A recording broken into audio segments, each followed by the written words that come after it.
Sir ನೀವು ಹೇಳೋದು ನೋಡಿದ್ರೆ ನಂಗೊಂದು ಸ್ವಲ್ಪ ಭಯನೂ ಆಗುತ್ತೆ ಸರ್. ಯಾಕೆ ಭಯ ಆಗುತ್ತೆ ಅಂದರೆ ನಮಗೆ ಆಸ್ ಪಬ್ಲಿಕ್ ನಮಗೇನೆಂದರೆ ನಮಗೆ ಪ್ರಪಂಚದ ಒಂದು ಕಿಟಕಿ ಅಂತ ಹೇಳ್ಬೋದು, ಅದು ಜರ್ನಲಿಸ್ಟ್ಗಳಿಂದನೇ ಬರೋದು. ನಮಗೆ ಪ್ರಪಂಚದಲ್ಲಿ ಏನಾಗ್ತಾ ಇದೆ, ಯಾರು ನಮ್ಮ ಹೀರೋ, ಯಾರು ನಮ್ಮ ವಿಲನ್, ನಿಜವಾಗ್ಲೂ ನಮ್ಮ ಪ್ರಪಂಚದಲ್ಲಿ ನಮಗೆ ಒಳ್ಳೇದಾಗ್ತಾ ಇದೆ ಕೆಟ್ಟಾಗ್ತಾ ಇದೆ, ನಾವು ಎಲ್ಲಿದ್ದೀವಿ ಅಂತ ತಿಳ್ಕೊಳ್ಳೋದು ಎಲ್ಲನೂ ನೀವು ಹೇಳೋದೇ ನಮ್ಗೆ ಗೊತ್ತಾಗೋದು. ನಮಗೆ ಈಗ ನೀವೇನೇ ಆ ಒಂದು ವ್ಯವಸ್ಥೆಯಲ್ಲ, ಕಿಟಕಿಯಲ್ಲೇ ಒಂದು ನಾವು ನೋಡೋಂಥ ದೃಶ್ಯನೇ ತಪ್ಪಿದೆ ಅಂತ ಅಂದ್ಕೊಂಡ್ರೆ ನಮಗೆ ಭಯ ಆಗುತ್ತೆ ಸರ್. ಭಯ ಪಡಬೇಕಾ ನಾವುಗಳು? ಇಲ್ಲ, ಭಯ ಪಡೋದಕ್ಕೆ ಕಾರಣ ಇದೆ. ಈಗ ನೀವು ವೀರಪ್ಪನ ಬಗ್ಗೆ ಒಂದು ಪ್ರಸ್ತಾಪ ಮಾಡಿದ್ರಿಂದ, ಮತ್ತು ನಾನು ವೀರಪ್ಪನ ಅವನ ಭೀಕರ ಕೃತ್ಯಗಳನ್ನು ದೊಡ್ಡ ಪ್ರಮಾಣದಲ್ಲಿ ದಿನನಿತ್ಯ ಅಂತೇಳಿ ಆಗಿಂದಾಗೆ ಮಾಡ್ತಾ ಇದ್ದ ಅವಧಿನಲ್ಲಿ ನಾನು ಆ್ಯಕ್ಟಿವ್ ಆಗಿದ್ದೆ. ಮತ್ತು ನಾನು ನಾನು ಬೆಂಗಳೂರಿನವನು, ಮೈಸೂರಿಗೆ ಬರೋ ಟೈಮ್ಗೆ ವೀರಪ್ಪನ ಒಂದು ಅಟ್ಟಹಾಸ ಜಾಸ್ತಿ ಆಗಲಿಕ್ಕೆ ಶುರುವಾಗಿತ್ತು. ಸೊ ಆ ಕಾರಣಕ್ಕೆ ಅದನ್ನು ಸಾಕಷ್ಟು ಹತ್ತಿರದಿಂದ ನೋಡಿದ್ದೀನಿ. ಮತ್ತು ಆ ಟೈಮಲ್ಲಿ ನಮ್ಮ ವರದಿಗಾರಿಕೆ ಯಾವ ಥರ ಇತ್ತು, ಅದು ಟೆಕ್ನಾಲಜಿ ಬಳಕೆ ಇರ್ಬೋದು, ಅದಿಲ್ಲ ಅಂತ ಹೇಳಿದ್ರೆ ನಮ್ಮ ಒಂದು ವೃತ್ತಿಪರತೆ ಇರ್ಬೋದು, ಇಲ್ಲ ಪ್ರಾಮಾಣಿಕತೆ ಕೂಡ ಇರ್ಬೋದು. ಅದು ಜನರಲಿ ಕಾಣ್ತಾ ಇರಲಿಲ್ಲ. ಈಗ ನಾನು ಒಂದು ಉದಾಹರಣೆ ಹೇಳಲಿಕ್ಕೆ ಇಷ್ಟಪಡ್ತೇನೆ. ಈಗ ನಮ್ಮ ಕೃಪಾಕರ್ ಸೇನಾನಿ ಅಂತ ಹೇಳಿ ಮೈಸೂರಿನವರೇ ಭಾಳ ಹೆಸರು ಮಾಡಿರ್ತಕ್ಕಂಥ ವೈಲ್ಡ್ ಲೈಫ್ ಇವರು ಏನು ಫೋಟೋಗ್ರಫರ್ಸು ಮತ್ತು ವೈಲ್ಡ್ ಡಾಗ್ಸ್ ಬಗ್ಗೆ ಸಿನಿಮಾನು ಮಾಡಿದ್ದಾರೆ. ಅವರು ವೀರಪ್ಪನಿಂದ ಅಪಹರಣಕ್ಕೆ ಒಳಗಾದಾಗ ಅವ್ರ ಜೊತೆ ಒಬ್ಬರು ಸೈಂಟಿಸ್ಟೂ ಇದ್ದರು, ಮೈನಿ ಅಂತ ಇರಬೇಕು ಅವ್ರದ್ದು ಹೆಸರು ಸಬ್ಜೆಕ್ಟ್ ಕರೆಕ್ಷನ್ ನಾನು. ಓಕೆ. ಅವರು ಅಲ್ಲಿಗೆ ಹೋಗಿರ್ತಾರೆ ಟೂರಿಸ್ಟಾಗಿ. ಅವರು ಅಪಹರಣಕ್ಕೆ ಒಳಗಾಗ್ತಾರೆ. ಇದು ಒಂದು ಭಾಳ ಸ್ವಾರಸ್ಯಕರವಾದ ಒಂದು ವಿದ್ಯಮಾನ. ಅವರು ಹೋದ ಒಂದು 2-3 ದಿನಕ್ಕೆ, ಯಾಕಂತೇಳಿದ್ರೆ ವೀರಪ್ಪನ ಬೇರೆಯವ್ರನ್ನ ಅಪಹರಣ ಮಾಡಿದ. ಆಮೇಲೆ ಕಾಲಕ್ರಮೇಣ ನಮ್ಮ ಸಿನಿಮಾ ತಾರೆ ರಾಜ್ಕುಮಾರ್ ಅವ್ರನ್ನೂ ಅಪಹರಣ ಮಾಡಿದ್ದು. ಅದು ಅವನು ಬೇಟೆಯಾಡಿದ ವ್ಯಕ್ತಿಗಳಿಗೆ ಅತಿ ದೊಡ್ಡ ವ್ಯಕ್ತಿ. ಬಟ್ ಅದಕ್ಕೆ ಮುಂಚೆ ಅವನಿಂದ ಅಪಹರಣ ಆಗಿದ್ದವರು ಕೃಪಾಕರ್ ಮತ್ತು ಸೇನಾನಿ. ನ್ಯಾಚುರಲಿ ಜನಕ್ಕೆಲ್ಲನೂ, ಮತ್ತು ಅವರು ಮೈಸೂರಿನಲ್ಲೇ ಇದ್ದಿದ್ದರಿಂದ ಇಲ್ಲಿ ಲೋಕಲ್ ಆ್ಯಂಗಲೂ ಅದಕ್ಕಿತ್ತು, ಮತ್ತು ಲೋಕಲಿ ಅದಕ್ಕೆ ಸಾಕಷ್ಟು ಪ್ರಾಮುಖ್ಯತೆಯೂ ಇತ್ತು. ಮತ್ತು ಅವರು ಮೈಸೂರಿಂದ ಹೊರಗಿನ ಕೂಡ ಸಾಕಷ್ಟು ಹೆಸರು ಮಾಡಿದಂಥ ವ್ಯಕ್ತಿಗಳು ಅವರಿಬ್ಬರು. ಇವರು ಮೈತಿ ಅಂತ, ಅವರು ಡಾಕ್ಟರ್ ಮೈತಿ ಸಾರಿ ಯಾ. ನಮಗೆ ಏನಂತ ಹೇಳಿದ್ರೆ, ಆ ಥರದ ಒಂದು ಸಂದರ್ಭದಲ್ಲಿ ರಾಜ್ಕುಮಾರ್ ಅಪಹರಣ ಆದಾಗಲೇ ಇರ್ಬೋದು, ನಾನು ರಾಜ್ಕುಮಾರ್ ಅಪಹರಣ ಆಗೋ ಅಷ್ಟೊತ್ತಿಗೆ ನಾನು ನಮ್ಮ ಫೀಲ್ಡಿಂದ ದೂರ ಬಂದಿದ್ದೆ, ನಾನು ವೀರಪ್ಪನ ಕವರ್ ಮಾಡ್ತಾ ಇರಲಿಲ್ಲ. ಬಟ್ ಈ ಕೃಪಾಕರ್ ಸೇನಾನಿ ಅವರು ಅಪಹರಣ ಆದಾಗ ನಮಗೆ ದಿನನಿತ್ಯ ಒಂದು ಒತ್ತಡ ಇರುತ್ತೆ. ಅಂದರೆ ಏನಾಯ್ತಲ್ಲಿ, ಅವರೇನು ಬದುಕಿದ್ದಾರಾ, ಇಲ್ಲ ಅವ್ರನ್ನೇನಾದ್ರು ಘಾಸಿ ಮಾಡೋದನ್ನ, ಅವ್ರನ್ನ ಯಾವ ರೀತಿ ನಡೆಸ್ಕೊಳ್ತಾ ಇದ್ದಾನೆ, ಮತ್ತು ಅವರು ಎಲ್ಲಿ ಇಟ್ಕೊಂಡಿದ್ದಾರೆ, ಅವ್ರಿಗೆಲ್ಲ ಊಟ ಸಿಗ್ತಾ ಇದೆಯಾ, ಮತ್ತು ಯಾವಾಗ ಬಿಡುಗಡೆ ಆಗುತ್ತೆ, ಮತ್ತು ಸರ್ಕಾರ ಏನು ಮಾಡ್ತಾ ಇದೆ.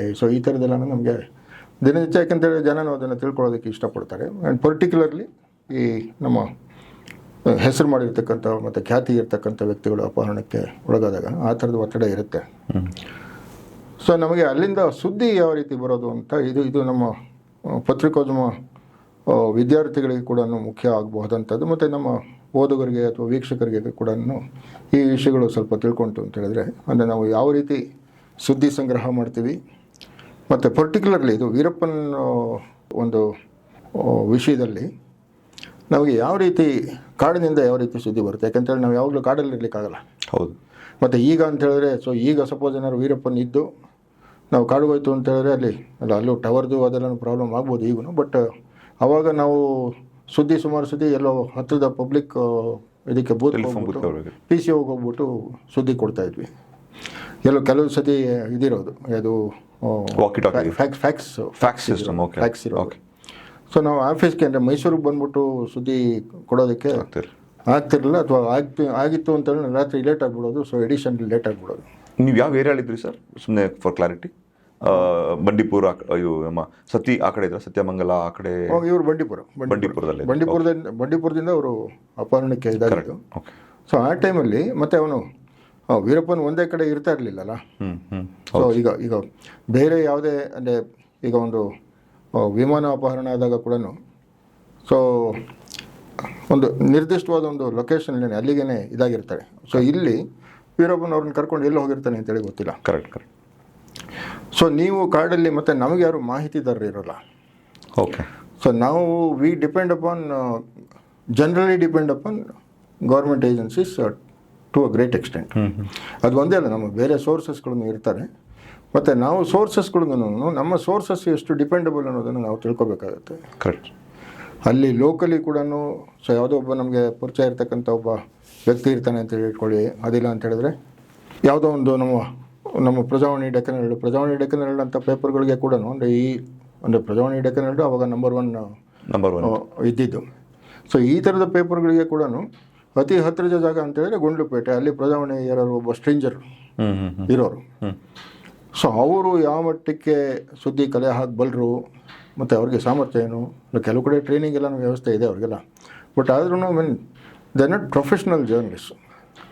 ಅದು ಸೊ ಅವರ ಒಂದು ಸೀಮಿತ ಇದರಲ್ಲಿ ಏನು ಸಾಮರ್ಥ್ಯದಲ್ಲಿ ಮಾಡಲ್ಲ ಅಂತಲ್ಲ. ಮತ್ತು ಸುಮಾರು ಈ ಒಂದು ವಿಷಯಕ್ಕೆ ಸಂಬಂಧಪಟ್ಟಂಗೆ ಇನ್ನೊಂದು ಭಾಳ ಮುಖ್ಯವಾದ ಅಂಶ ನಾನು ಈಗಲೇ ಹೇಳಿಬಿಡ್ತೀನಿ. ಸೊ ನಮ್ಮ ವೀರಪ್ಪಂದನೇ ಇಶ್ಯೂನೇ ಇಟ್ಕೊಂತು ಅಂತ ಹೇಳಿದ್ರು, ಸೊ ಈಗ ಯಾವುದೋ ಒಂದು ಟೈಮ್ ಮ್ಯಾಗ್ಝೀನಿಂದ ಯಾರು ಬರ್ತಾರೆ ಅಂತೇಳಿ ಇಟ್ಕೊಳ್ಳಿ. ಸೊ ಯಾವುದೋ ಒಂದು ಅಮೇರಿಕಾಯಿಂದ ಬರ್ಬೋದು, ಇಲ್ಲ BBC-ನವ್ರು ಯಾರು ಬರ್ಬೋದು. ಸೊ ಇವ್ರಿಗೆ ಲೋಕಲ್ ಸುದ್ದಿ ಎಲ್ಲನೂ ಹೌದು ಸಪೋರ್ಟ್ ನಮಗೆ ಇರ್ತಕ್ಕಂಥ ಗ್ರಾಸ್ಪ್ ಅವ್ರಿಗೆ ಇರಲ್ಲ. ಸೊ ನ್ಯಾಚುರಲಿ ಸ್ಥಳೀಯ ಸಂಪನ್ಮೂಲಗಳ ಮೇಲೆ ಸ್ಥಳೀಯ ಒಂದು ನಾವೇನೇ ಅವ್ರಿಗೆ ಇನ್ಫಾರ್ಮೆಂಟ್ಸ್ ಆಗಿರ್ತೀವಿ, ಡೆಕ್ಕನ್ ಹೆರಾಲ್ಡ್ ಇರ್ಬೋದು, ಟೈಮ್ಸ್ ಆಫ್ ಇಂಡಿಯಾ, ಅಥವಾ ಮತ್ತು ನಾವು ಈ ನಮ್ಮ ಸ್ಟ್ರೇಂಜರ್ಸ್ ಮೇಲೆ ಅವ್ರ ಮೇಲೆ ಡಿಪೆಂಡ್ ಆಗಿರ್ತೀವಿ. ಸೊ ನಾವು ಮೂಲದಲ್ಲೇನೇ ಅದು ಸರಿ ಇಲ್ಲ ಅಂತ ಹೇಳಿದ್ರೆ ಸೊ ಅದು ವಿಶ್ವಾದ್ಯಂತ ಹೋಗುತ್ತೆ. Correct sir. ಸೊ ಇದು ಪರ್ಟಿಕ್ಯುಲರ್ಲಿ ವೀರಪ್ಪನಂಥ ಒಂದು ವಿಷಯ ಕುರಿತಂತೆ ಮಾತಾಡ್ಬೇಕಾದ್ರೆ ನಾವು ಗಮನದಲ್ಲಿ ಇಟ್ಕೋಬೇಕಾಗಿರೋದು. ಸೊ ಆ ಕಾರಣಕ್ಕೆ ಮೂಲದಲ್ಲೇನೇ ಅದು ಈಗ ನಮ್ಮ ವಾಟರ್ ಸೋರ್ಸು ಮೂಲದಲ್ಲೇ ಪೊಲ್ಯೂಟ್ ಆಗೋಯ್ತು ಅಂತ ಕಂಟಾಮಿನೇಟ್ ಆಗೋಯ್ತು ಅಂತ ಹೇಳಿದ್ರೆ ಅದು ಎಲ್ಲ ಕಡೆ ಹಾಗೇ ಹೋಗುತ್ತಲ್ಲ ಅದು, even after treatment some traces I mean. So ಆ ಥರದ್ದು. ಸೊ ಅದು ಒಂದು ಮೈತಿಯವರ ಬಗ್ಗೆ ನಮಗೆ ಒಂದು ಇನ್ಫಾರ್ಮೇಷನ್ ಬಂತು, ಅವ್ರಿಗೆ ಜ್ವರ ಬಂದಿದೆ ಅಂತ. ಸೊ ನಾನು ಅದನ್ನು ಭಾಳ ಕ್ರಿಟಿಕಲಾಗಿ, ನನಗೆ ಅದನ್ನು ಜ್ವರ ಬಂದಿದೆ ಅಂತೇಳಿ ಇನ್ಫಾರ್ಮೇಷನ್ ಸಿಕ್ಕಿದ ತಕ್ಷಣ ನಾನು ಅದನ್ನು ಮೈತಿಗೆ ಜ್ವರ ಅಂತೇಳಿ ಬರೀಲಿಕ್ಕೆ ಹೋಗಲಿಲ್ಲ. ಅದು ನಾವು ಬೆಳಗ್ಗೆ ಒಂದು 11 ಗಂಟೆ ಸುಮಾರಿಗೆ ಇನ್ಫಾರ್ಮೇಷನ್ ಸಿಕ್ಕಿದ್ದು. ಸೊ ಅಂದರೆ ನಮಗೆ ಹೆಚ್ಚು ಕಡಿಮೆ 10:30-11 ಗಂಟೆ ರಾತ್ರಿವರೆಗೂ ಟೈಮ್ ಇರುತ್ತೆ ಅದನ್ನು ಕ್ರಾಸ್ ಚೆಕ್ ಮಾಡಲಿಕ್ಕೆ. ಬಟ್ ಅದೊಂದೇ ವಿಚಾರ ಇಟ್ಕೊಂಡು ನಾವು ಇಡೀ ದಿನ ಕಳೀಲಿಕ್ಕಾಗಲ್ಲ, ಬೇರೆ ಬೇರೆ ಸಬ್ಜೆಕ್ಟ್ಗಳು ಇರುತ್ತಲ್ಲ ಕವರ್ ಮಾಡಲಿಕ್ಕೆ. ಸೊ ನನಗೆ ತಕ್ಷಣಕ್ಕೆ ಅನಿಸಿದ್ದು ಇದು, ಅಲ್ಲಿ ಯಾರ್ಯಾರು ಅಪಹರಣಕ್ಕೆ ಒಳಗಾಗಿದ್ರು ಅವರ ಎಲ್ಲ ಕುಟುಂಬ ವರ್ಗ ಕೂಡ ಆತಂಕದಲ್ಲಿರ್ತಾರೆ. ಹೌದು ಸರ್. ಸೊ ಅಂಥ ಟೈಮಲ್ಲಿ ಮೈತಿ ಇದು ಜ್ವರ ಅಂತ ಹೇಳ್ತು ಅಂತ ಹೇಳಿದ್ರೆ ಆತನ ಮಿಸಸ್ ಇರ್ಬೋದು, ಫ್ಯಾಮಿಲಿ ಏನು ಅಂದ್ಕೊಳ್ತಾರೆ. ಸೊ ಮುಂಚೆನೇ ಇವನು ಇದು ಗಂಡ ಅಪಹರಣಕ್ಕೆ ಒಳಗಾಗಿರೋದೇ ಸಾಕಷ್ಟು ಆಘಾತ ಆಗಿರುತ್ತೆ, ಅದಕ್ಕೆ ನಾವು ಆತಂಕನೂ ಒಂದು ಸೇರಿಸ್ಬಿಡ್ತು ಅಂತ ಹೇಳಿದ್ರೆ. ಸೊ ಆ ಕಾರಣಕ್ಕೋಸ್ಕರ ಅಂದರೆ ಆ family and particularly Maiti is wife, I never saw Har. So ಆಕೆಗೆ ಒಂದು ಆಘಾತ ಆಗಬಾರ್ದು ಅನ್ನೋ ಒಂದು ಜವಾಬ್ದಾರಿ ಇಟ್ಕೊಂಡು ನನ್ನ ಇನ್ಫಾರ್ಮೇಷನ್ ತಪ್ಪಿದ್ರೂ ಇರಬಹುದು ಅನ್ನೋ ರೀತಿ ವರದಿ ಮಾಡಿದೆ. ಸೊ ಈ ಥರದ ಒಂದು ಸಂದರ್ಭದಲ್ಲಿ ನಮಗೆ ಭಾಳನೇ ಒತ್ತಡ ಇರುತ್ತೆ. ಏನಂತ ಹೇಳಿದ್ರೆ ನನಗೆ ಲಕ್ಕಿಲಿ ನಾನು ಮತ್ತೆ ಭಾಳ ಪ್ರಾಮಾಣಿಕವಾಗಿ ಹೇಳ್ತೀನಿ. ಸೊ ನನಗೆ ಆ ಥರದ ಒತ್ತಡ ನಾನು ಯಾವತ್ತೂ ಕ್ರಿಯೇಟ್ ಮಾಡ್ಕೊಳ್ಳಿಲ್ಲ. ಯಾರು ಒತ್ತಡ ಹಾಕೋರು ಯಾರು ಸರ್? ಇಲ್ಲ, ಒತ್ತಡ ನಾಳೆ ನನ್ನ ಪೇಪರಲ್ಲಿ ಏನಾದ್ರು ಬೇರೆ ಪೇಪರಲ್ಲಿ ಬಂದ್ಬಿಡ್ತು ಅಂತೇಳಿ ನನ್ನ ಪೇಪರಲ್ಲಿ ಸುದ್ದಿ ಇಲ್ಲ ಅಂತ ಹೇಳಿದ್ರೆ ಓಕೆ. ಸೊ ಅದು ನನಗೆ ನಿಮ್ಮ ನನ್ನ ಪ್ರೊಫೆಷನಲಿಸಮ್ಗೆ ಅದು ಒಂದು ಇಟ್ಸ್ ಎ ಡೆಂಟ್. ಕರೆಕ್ಟ್. ಅದು ಸೊ ಆ ಥರದ್ದು ನಾನು so I am proud to say that I never subjected myself to that kind of pressure. ನಾಳೆ ಏನೂ ನನ್ನ ಪೇಪರಲ್ಲಿ ಬರದೇ ಇತ್ತು ಅಂತ ಹೇಳಿ ಪರವಾಗಿಲ್ಲ, ಅಕಸ್ಮಾತ್ ನನಗೆ ಸುದ್ದಿ ಮಿಸ್ ಆದ್ರೂ ಪರವಾಗಿಲ್ಲ, ಬಟ್ ತಪ್ಪು ಸುದ್ದಿ ಬರಬಾರ್ದು ಅನ್ನೋ ಒಂದು ಜವಾಬ್ದಾರಿ ನಮಗೆ ಎಲ್ಲರಿಗೂ ಇರಬೇಕಾಗುತ್ತೆ. ಸೊ ಈ ಥರದ ಸಂದರ್ಭಗಳಲ್ಲಿ ಅಂದರೆ ಜನ ಒಂದು ವಿಚಾರನ ತಿಳ್ಕೋಬೇಕು ಅಂಥೇಳಿ ತವಕ ಇಟ್ಕೊಂಡಿರೋಂಥ ಒಂದು ಸಂದರ್ಭದಲ್ಲಿ ಆ ಥರದ ಒಂದು ಜವಾಬ್ದಾರಿ ಇನ್ನೂ ಮುಖ್ಯ ಆಗುತ್ತೆ. ಸೊ ನಾನು ಏನು ಬರೆದೆ ಅಂತ ಹೇಳಿದ್ರೆ, ಈಗ ಫಸ್ಟ್ ಆಫ್ ಆಲ್ ನಮ್ಮ ಇವರಿಗೆ ಯಾರು ನಮಗೆ ಮಾಹಿತಿ ಕೊಟ್ಟವರು ಅಫಿಷಿಯಲ್ ಸೋರ್ಸು. ಈಗ ಮತ್ತೆ ಇನ್ನೊಂದು ಏನಾಗುತ್ತೆ ಅಂತ ಹೇಳಿದ್ರೆ, ಈಗ ಈ ಒಂದು ಸಣ್ಣ ಡೈಗ್ರೆಷನ್, ನಾನು ಅವಾಗ ಯಾವುದೇ ಪೇಪರಲ್ಲಿ ಅಸೋಸಿಯೇಟ್ ಆಗಿರಲಿಲ್ಲ. ಆ ಟೈಮಲ್ಲಿ ನಾನು ಯಾರ್ದೋ ಮನೆಗೆ ಹೋಗಿದ್ದೆ, ಇದರಲ್ಲಿ ನಮ್ಮ ವಿ ಮೊಹಲ್ಲಾದಲ್ಲಿ. ಸೊ ಅಲ್ಲಿ ಮಾತಾಡ್ತಿರ್ಬೇಕಾದ್ರೆ ಆ ಫ್ಲ್ಯಾಟಲ್ಲೇ ನಮ್ಮ Muthappa Rai don. Okay. So ಆತ ಮೈಸೂರಿಗೆ ಬಂದಾಗೆಲ್ಲ ಅಲ್ಲಿರೋದು ಅಂದ್ಕೊಂಡು ಅಂತೇಳಿ ಸುದ್ದಿ ಬಂತು. ಸೊ ಅವಾಗ ವಾಂಟೆಡ್ ಇದ್ರಾ ಅಥವಾ ವಾಂಟೆಡ್ ವಾಂಟೆಡ್ ವಾಂಟೆಡ್. ಸೊ ಮತ್ತು ಆ ಒಂದು ಪರ್ಟಿಕ್ಯುಲರ್ ಟೈಮಲ್ಲಿ ಆತ ಅಲ್ಲಿ ಇದ್ದ ಅಂದ್ಕೊಂಡು ಅಂತ ಮಾಹಿತಿ ಬಂತು. ಸರಿ, ನಾನು ಮನೆಗೆ ವಾಪಸ್ ಹೋಗ್ಬೇಕಾದ್ರೆ ನಮ್ಮ ಕ್ರಾಫರ್ಡ್ ಹತ್ರ ಯಾವುದೋ ಒಂದು ಪ್ರೊಸೆಷನ್ ಏನೋ ಆಗ್ತಾಯಿತ್ತು. ಒಬ್ಬರು ಪೊಲೀಸ್ ಆಫೀಸರು ಪರಿಚಯ ಇದ್ದವ್ರೇ, ಅವ್ರು ಸಿಕ್ಕಿದ್ರು. ಸೊ ಅವ್ರ ಹತ್ರ ಮಾತಾಡ್ತಿರ್ಬೇಕಾದ್ರೆ ನಾನು ಹೇಳಿದೆ, ಏನು ಮುತ್ತಪ್ಪರ ಏನು ಮೈಸೂರಲ್ಲೇ ಇದ್ದಾನಂತಲ್ಲ ಅಂತ. ಎಲ್ಲಿ ಸಾರ್ ಅನ್ಕೊಂಡು ಅಂತ. ಅಂದರೆ ಅವ್ರಿಗೆ, ಯಾಕಂದರೆ I am trying to remember, ಯಾಕಂತೇಳಿದ್ರೆ ಇವರು ನಮ್ಮ ಕೆಂಪಯ್ಯಗೆ ಮತ್ತು ಮುತ್ತಪ್ಪರಾಗೆ ಒಂಥರ ಇದಿತ್ತು, ಏನೋ more than the typical police criminal ದ್ವೇಷನ ಅಥವಾ ಇಲ್ಲ, ದ್ವೇಷ ಅನ್ನೋದು ಅಂದರೆ they had special interest in each other ಅನ್ನೋ ಥರ, ಅದನ್ನು ಆ ಥರ ಹೇಳ್ಬೋದು. ಓಕೆ. ಸೊ ಇವ್ರಿಗೆ ಆ ಕಾರಣಕ್ಕೇನೋ ಇರಬೇಕು, ಮೋಸ್ಟ್ಲಿ ಕೆಂಪಯ್ಯ ಇದ್ದಾಗ ಇರಬೇಕು, ಕೆಂಪಯ್ಯ ಅವರು ಪೊಲೀಸ್ ಕಮಿಷನರ್ ಆಗಿದ್ದಾಗ ಇರಬೇಕು, that I am not sure. But ಇವರು ನಮ್ಮ ಪೊಲೀಸ್ ಆಫೀಸರ್, ಪೊಲೀಸ್ ಇನ್ಸ್ಪೆಕ್ಟ್ರು, ಅದು ಯಾವುದೋ ಬಂದೋಬಸ್ತ್ ಡ್ಯೂಟಿಯಲ್ಲಿದ್ದವರು. ಸೊ ಅವರು ಆ ರೀತಿ ಪ್ರತಿಕ್ರಿಯಿಸಿದ್ರು. ಸೊ ನನಗೆ ಒಂದು ಇದಾಗಿದೆ ಏನಪ್ಪ ಅಂತ ಹೇಳಿದ್ರೆ, ಅಂದರೆ ಪೊಲೀಸ್ನವ್ರಿಗೆ ಕೂಡ ಮುತ್ತಪ್ಪರೈ ಅಂತ ಒಬ್ಬ wanted R most wanted criminal ಬಗ್ಗೆ ಕೂಡ ಅಂಥ ಮಾಹಿತಿ ಏನು ಸಿಗೋ ಚಾನ್ಸಸ್ ಇಲ್ಲ ಅಂತನೋ. ಅಂದರೆ ನಮಗೆ ನೀವು ಜರ್ನಲಿಸ್ಟ್ಗೆ ಸರ್, ನಾನು ಎಷ್ಟೊಂದು ಸರಿ ನೋಡಿದ್ದೀನಿ, ಜರ್ನಲಿಸ್ಟ್ಗೆ ಪೊಲೀಸ್ಗಿಂತ ಮುಂಚೆ ಹೆಂಗೆ ಗೊತ್ತಾಗುತ್ತೆ ಸರ್? ಅವ್ರಿಗೆ ನೆಟ್ವರ್ಕ್ ಜಾಸ್ತಿ ಇರಬೇಕಲ್ಲ ನಿಮಗಿಂತ ಆ್ಯಕ್ಚುಲಿ. ಇದು ಒಂದು ಹೇಳ್ತೀನಿ. ಸೊ ನಾನು ಇದನ್ನು ಒಂದು ಇಂಟ್ರೆಸ್ಟಿಂಗ್ ಕೇಸ್ ಇದೆ. ಸೊ ನಾನು ಮೈಸೂರಿಗೆ ಬಂದು ಹೊಸರಲ್ಲಿ ಜಾಕಿ ಕ್ವಾರ್ಟರ್ಸ್ ಇದೆಯಲ್ಲ, ನಿಮ್ಮ ಲಲಿತ್ ಮಹಲ್ ಪ್ಯಾಲೇಸ್, ಅಲ್ಲಿ ಒಂದು ಸೂಸೈಡ್ ಕೇಸು ವರದಿಯಾಯಿತು. ಸೂಸೈಡ್ ಕೇಸ್ ವರದಿಯಾಗಿದೆ ಏನಂತ ಹೇಳಿದ್ರೆ, ಮತ್ತು ಇದೇ ಚೇರ್ ಅಂತೇಳಿ ಇಲ್ಲಿ ಕೂತಿದ್ದೆ, ನಾನು ಹೋಗಿದ್ದೆ ನಾನು.